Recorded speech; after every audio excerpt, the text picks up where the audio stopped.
working with investors. That's right. If you know much about me, you know that I teach a principle called the upstream model, which is how to get a lot of business from a few people. It reduces so much time in sorting through, finding lots of people that won't work with you. In today's episode, we're going deep on exactly what you need to do to position yourself to have investors want to work with you and to have them want to keep working with you, to where you can get dozens of deals from just one or two people, as opposed to the traditional model. So today's episode is going to be all about working with investors. I'm thrilled about today's guest. Stay with us, folks. It's going to be a good one. The big question is this: how do those of us in the real estate industry with crazy amounts of ambition, how do we think bigger than the building of our own empires? How do we simultaneously seek success and significance, income and impact? My name is Justin Stoddard, and this is the Think Bigger Real Estate Show. Again, welcome back to today's episode of the Think Bigger Real Estate Show. I'm your host, Justin Stoddard. Today, again, we're digging into working with investors. Many of you who are watching this show already work with investors. You understand the beauty of finding a really good one with whom you can do recurring, repeated deals. And today, for those of you that either are or are not, we're going to dig into the science of being a real estate agent that is properly positioned to be very attractive for investors. And today I have with me a guest who's going to help us to do that. His name is Joshua Hatter. He's out of South Carolina and was a former corporate employee making very good money at high levels of Fortune 500 company, realized that real estate investing was the right path for him. And he's been doing that for almost a dozen years now and is very excited to share with us what it takes to not just be a good investor, but more importantly, what it takes to be a great real estate agent that services investors. So Joshua, thanks for being here today, my friend. Thank you for having me. I really appreciate it. Yeah. Let's dive in. I think that there is a real opportunity in this market for investors. Obviously, especially as interest rates start to settle down a little bit. We have seen prices flattening here over the past number of months. And I believe that investors are probably starting to lick their chops. I know that they've been preparing for this for a while. It's not always a great idea to invest when the market's skyrocketing out of control, but it can be a really good idea to invest when everybody else is a bit fearful. Would you agree with that, Josh? Yeah, absolutely. And that's kind of one of the upsides of the asset class that I'm most focused on now, which is really tied more to the revenue that an asset brings in, right? And so, kind of my motto now, and my bank laughs at this. But if interest rates doubling over the last 12 months makes your deal a bad deal, then it was probably a bad deal to begin with. And so, if you're doing it right and investing in a good asset class where you're increasing the cash flow on the commercial side, you're still doing that value add and having the same types of returns that you were before the last year. So, Josh, walk us through a deal where interest rates doubling, like where doing that would cause it to be a bad deal. Like, just giving us an example for agents that are really wanting to educate themselves on working with investors and maybe the types of investors that would be good investors to seek out in this market. What would be like an example of kind of a bad deal when interest rates jump? Yeah, absolutely. That's I just ran into this last summer, actually. So it's really interesting. So I spent a long time in short-term rentals. I have a short-term rental management company, so that's not going anywhere. I love helping clients out on that front. But as an investor, I'm personally exiting the short-term rental investment class and really kind of shifting over to actual bed and breakfasts on the way to boutique hotels. But just as an example, last summer, my very first management client, actually, I managed 3 assets for him for a number of years. And he had an exit in his day job, so to speak. And so he was kind of wanting to take some money off the table and just diversify a bit. And so he sold 2 of his 3 assets, but I took a lot of phone calls, having been the manager for many years for those 2 assets. And it was really interesting, just the types of people that were inquiring. So, everywhere from, hey, I've got a 1031 exchange where the entire purchase price. I'm doing a 1031 for it, and also the renovations as well, which kind of makes sense in this environment. All the way down to, hey, this is my first time looking at a short-term rental. Can you please take a look at my spreadsheet and make sure this makes sense? And so where I'm going with that is I had one person specifically looked at the spreadsheet, looked great in terms of their analysis. However, when you got to the bottom line, it was showing a 6.4% cash on cash return. And at the time, inflation was, whatever it was, 8.5%. Right. And so like that basic, and part of the reason that you look at so many deals as an investor to try to find the right one is to weed through deals like that don't make sense for your buy box, right? Everybody has their own specific criteria that they're using when they look at things. So, it's kind of an education aspect a little bit, I think. The people, first of all, there's been a rising wave, right, of the last 10 years of the Fed's easy money policy. And so this asset class, just real estate in general, has greatly been inflated over the last 10 years. And now you have people that all of a sudden are kind of trying to get into the short-term rental game, just finally starting to understand the asset class, maybe have used the platform themselves, but they're still trying to figure out how to analyze it. And so, there's a little bit of a gap there. Frankly, as we move forward here, the last, I would say 12 months and really the next 12 to 18 months, makes me a little bit nervous for the asset class with the folks that are looking at jumping into it, if that's what their analysis is showing. Okay, interesting.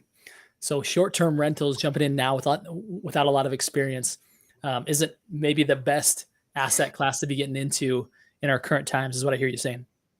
I don't think it's a bad one. I certainly think so. We're going towards actual bed and breakfast, like I mentioned, Mhm. and I think the returns are better there. But I started out in real estate many years ago, really as a forced owner, starting out with tenants on the long term side, and it just wasn't, going into the financial bubble when things started to turn in '07, '08, and so having been through that experience and having had the quality of tenants that I had on the long term side, for me, just wasn't an option.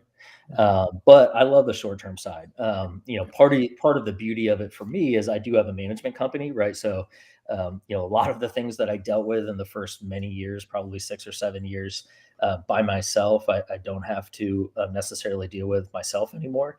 I've got a great team in place to be able to handle a lot of the requests and just infrastructure in general. So a little bit different experience for me now than it was 10 years ago, but I still think it's a great asset class as an investor, though. So moving to what you are seeing as a good opportunity in this market, kind of walk us through again, if you're a real estate agent and you're looking to work with investors, who are ones you think are going to be having a good time here over the next 12 to 24 months, where you're like, these guys are going to have some real opportunity in this market so that they can then learn how to position themselves to be the agents, kind of the go-to agents to those investors? Sure.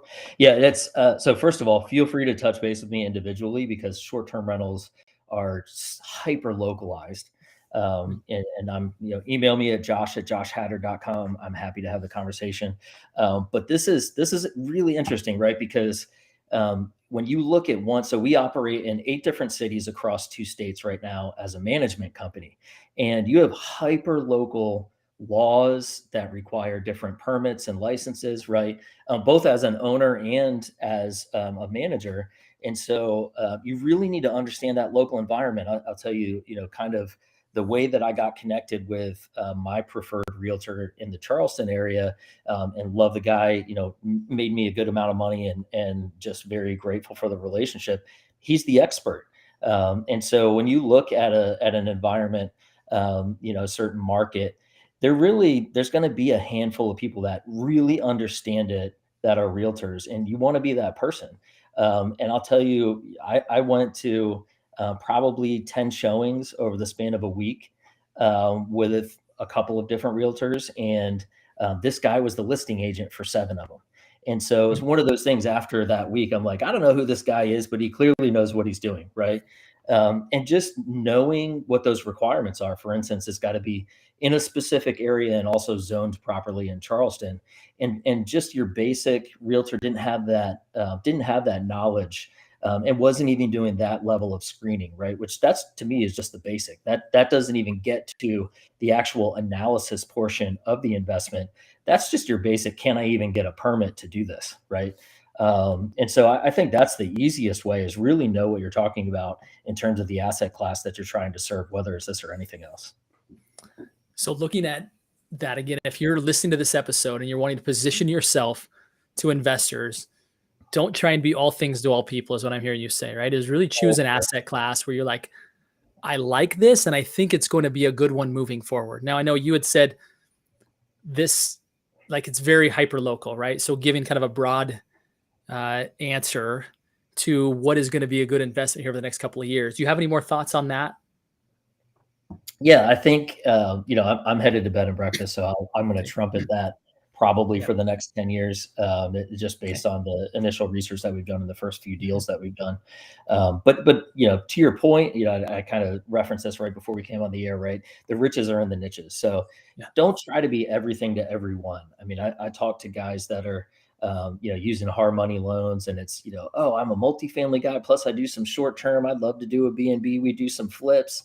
I just when I hear that, it's terrifying to me, frankly. Be really, really, really good at one thing. Yeah. And to me, if you're serving that segment, not only are you going to be looked at as an expert where you start getting the referrals, but you're going to have those same people coming back to you time and time again.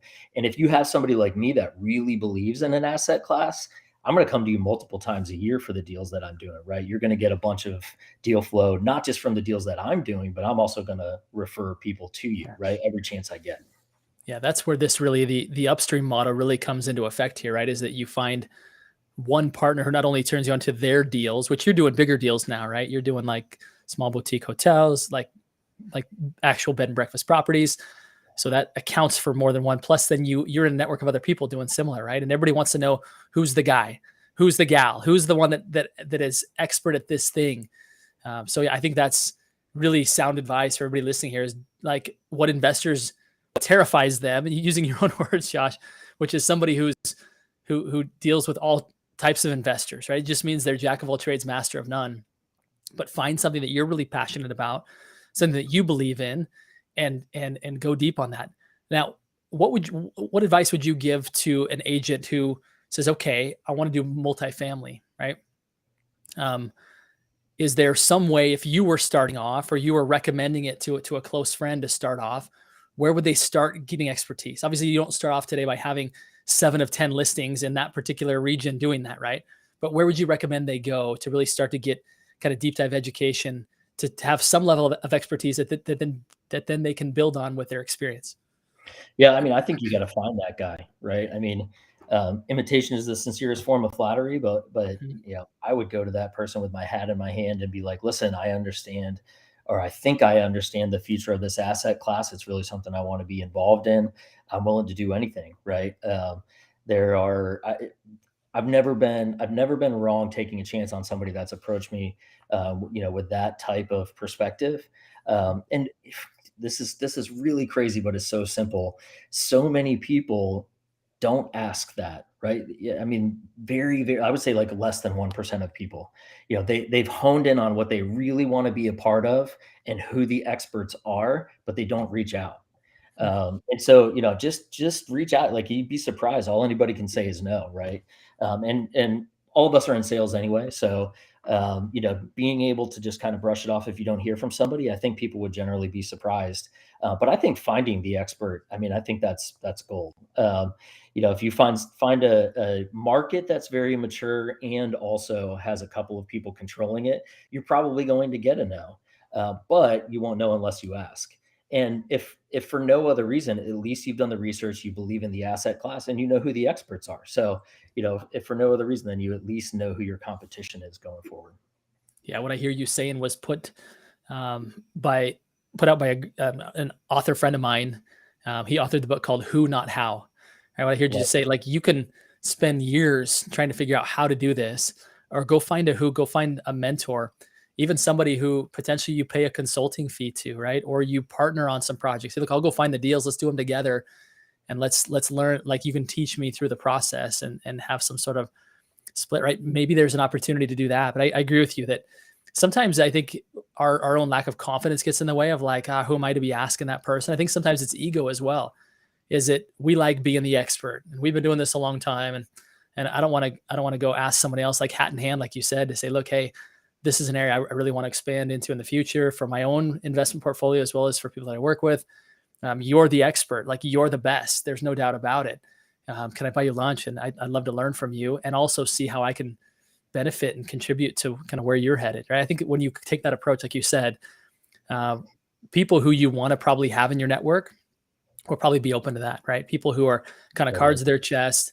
Right. Like that's not probably the kind of abundant minded people that you want to be around anyway. Right. They're probably scarcity minded Exactly. people. So I love it. Exactly. Once you kind of have you found your guy or your gal, right, in a particular area, what does it look like uh, from a communication standpoint, from just standing out from everybody else, in addition to having all the information, right, to really be being or on your way to becoming, or even aspiring to become the expert in that area? What else does a really seasoned investor like you look for in a real estate agent, Josh? I mean, it's all returns, right? So, Mm. what's big for me, especially in my asset class, because the asset class is still relatively young. I like to use the joke, which is definitely not a joke, but my old college buddies a dozen years ago would laugh in my face when I told them I was renting out a house right through this crazy platform called Airbnb. But I think really, you've got to kind of press toward getting past those jeers, and understand what that looks like and understand where it's coming from. And usually it's jealousy or some level of projection, right? And just kind of keep heading toward develop your thesis and keep heading towards whatever that goal is, and building that team around you. I think that's an interesting point, right? Is that great people don't exist in silos, right? Great people have a great network. I would imagine that some of the real estate agents that you've chosen as you've expanded into new markets, they're the guy or the gal well known, and probably that guy or the gal became that way because they surrounded themselves with the other professionals, whether it be lending, whether it be escrow, whether it be attorneys, whether right. Once you have the team established, it gets pretty attractive to an investor to say, hey, look, I've got the team in place. Anybody that you need, I have. Now, maybe you already have somebody that fits one of these, great. If not, just know that I've got A players to bring to the table to help us get this deal done. Yeah, I mean, there's huge value in that, right? I mean, the reality is, especially when you start looking at investors, they're not trying to be involved with every detail of the deal. They just want to know Mhm. that you're making money, right? Right. And so, somebody that's already investing in the asset class, they're going to generally be down a path. They're going to know what the returns are because they've made the mistakes themselves already.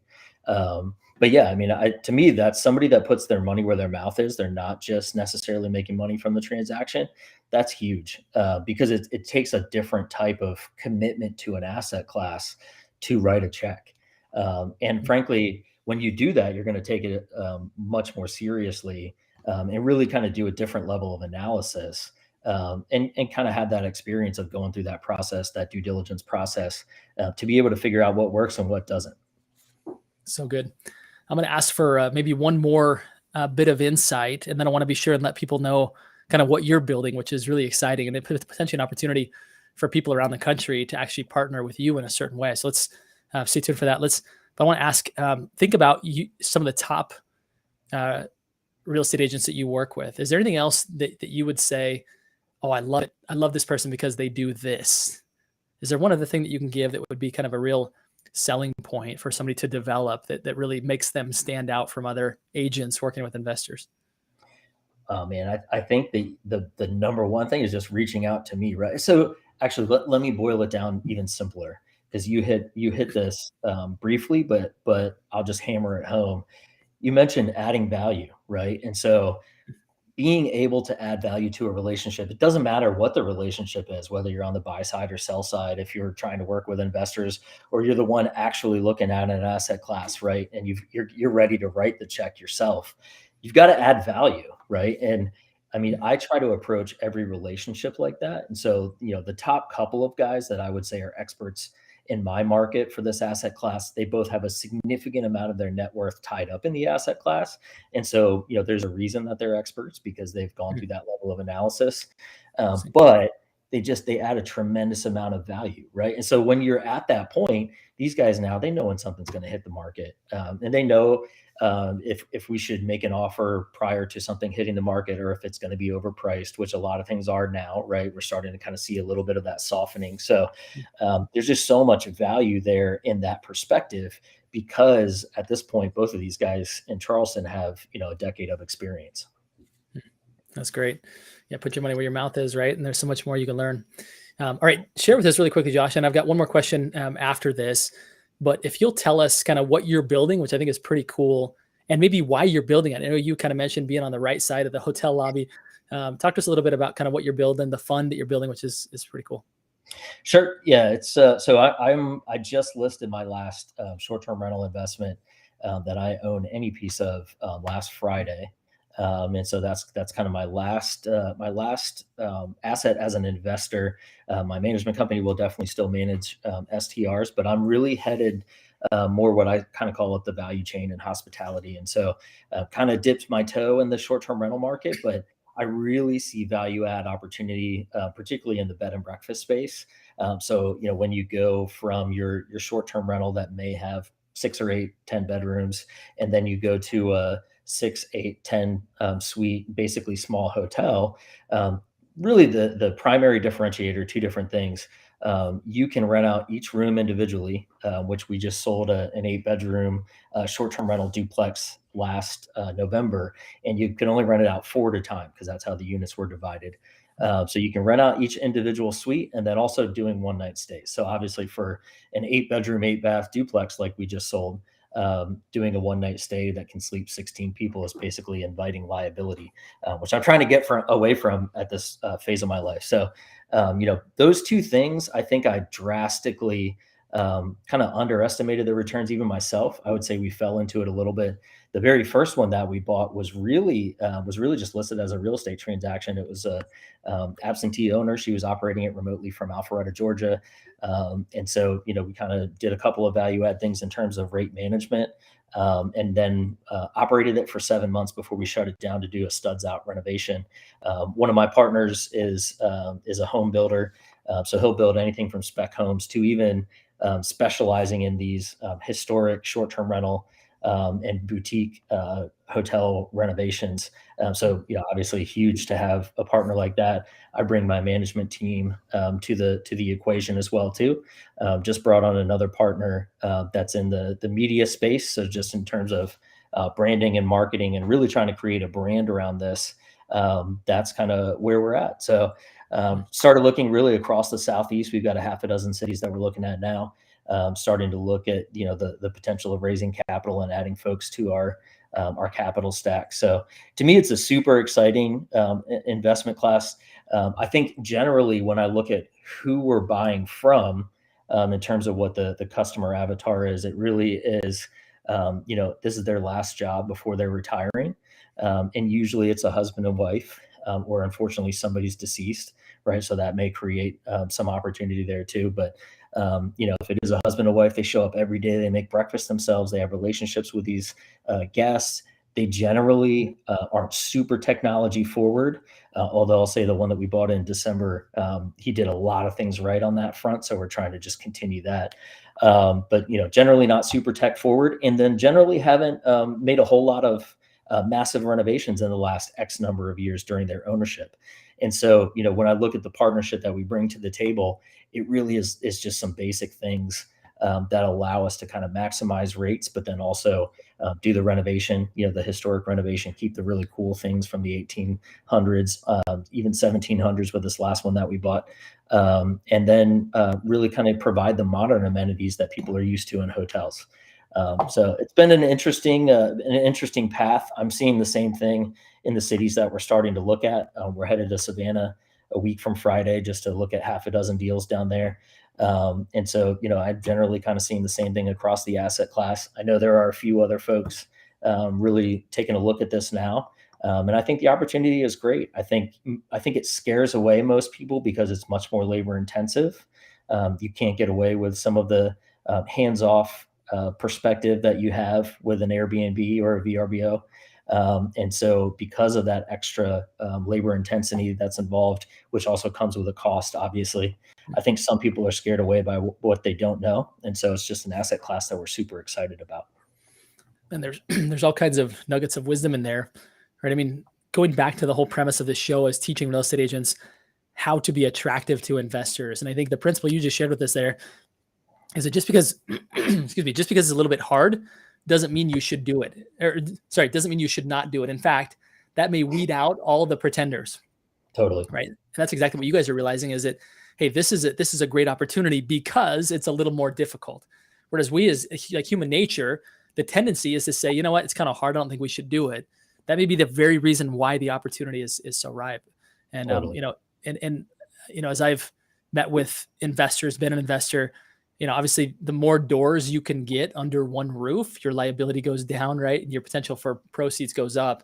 So that if you like this whole short-term rental deal, what a cool concept to have small boutique hotels, and what a cool way to partner with guys that have already built a team, right? You guys have built the team with now giving people the opportunity to, really invest in that. So, so much wisdom here, Josh. I absolutely love it. One final question that I ask everybody that comes across this Think Bigger stage, which is this: what do you do to continue to be a big thinker, to continue to expand your possibilities, continue to grow?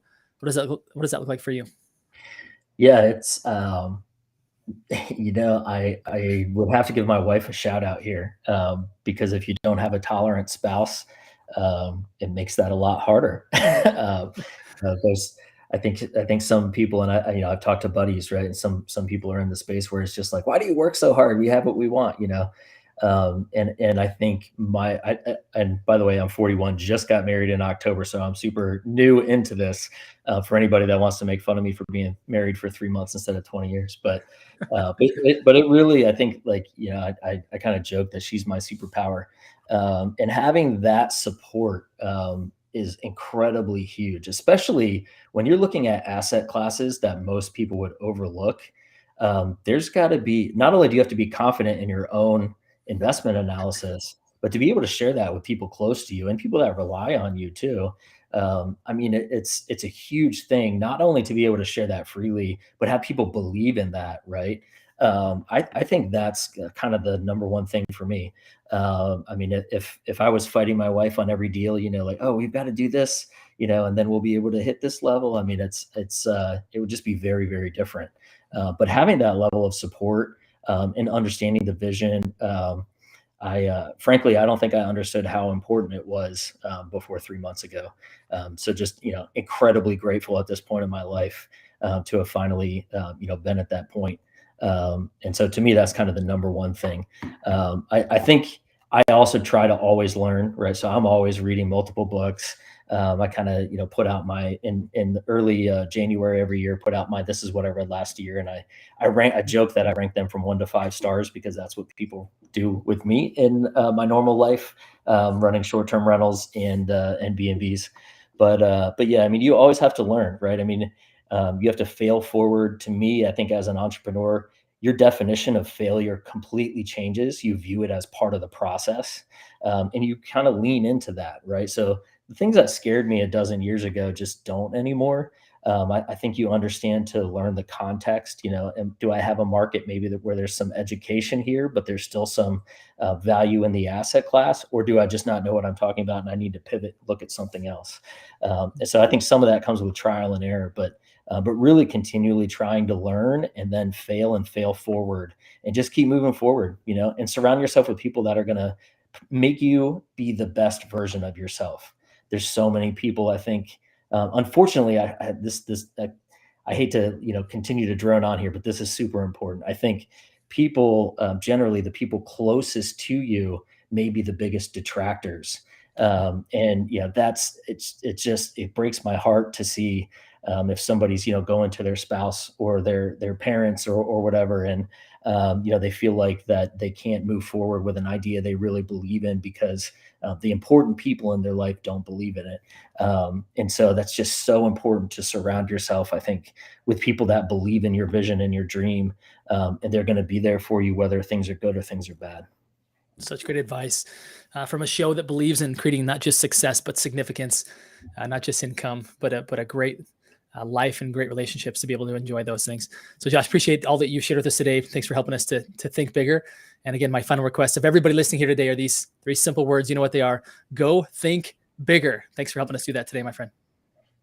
Thank you. Let's be honest. Hearing good ideas is not enough. You have to apply them in order to get the results desired. If you found value in today's episode, then you're really going to love the community of big thinkers and high achievers that we are building in order to help you to apply the principles taught today. If you're not yet a member of Think Bigger Real Estate on Facebook, go sign up now.